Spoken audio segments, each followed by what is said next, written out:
ఇప్పుడే country delight యాప్ని download చేసుకోండి. Download the country delight app now.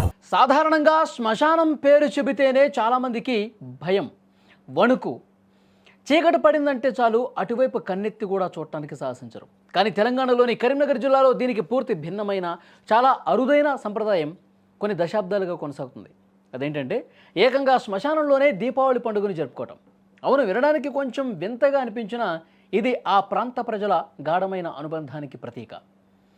కరీంనగర్లోని కార్ఖానా గడ్డలో ఉన్న హిందూ శ్మశాన వాటికలో కొన్ని దళిత కుటుంబాలు దాదాపు 6 దశాబ్దాలకు పైగా ఈ సంప్రదాయాన్ని పాటిస్తున్నాయి.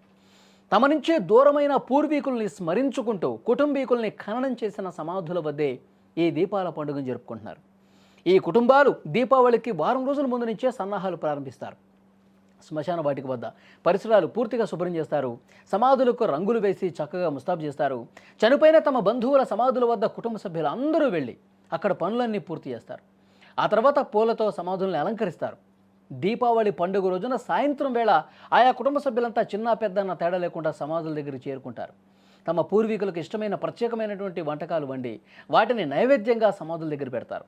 పితృదేవతలకు నైవేద్యాలు సమర్పించిన అనంతరం వాళ్ళను స్మరించుకుంటూ ఆయా కుటుంబీకులు పూజలు కూడా చేస్తారన్నమాట. అయితే ఉపాధి కోసం ఇతర ప్రాంతాలకు వెళ్ళి అక్కడ స్థిరపడిన వాళ్ళంతా కూడా దీపావళి పండుగకు మాత్రం తప్పకుండా కరీంనగర్కి వస్తారు.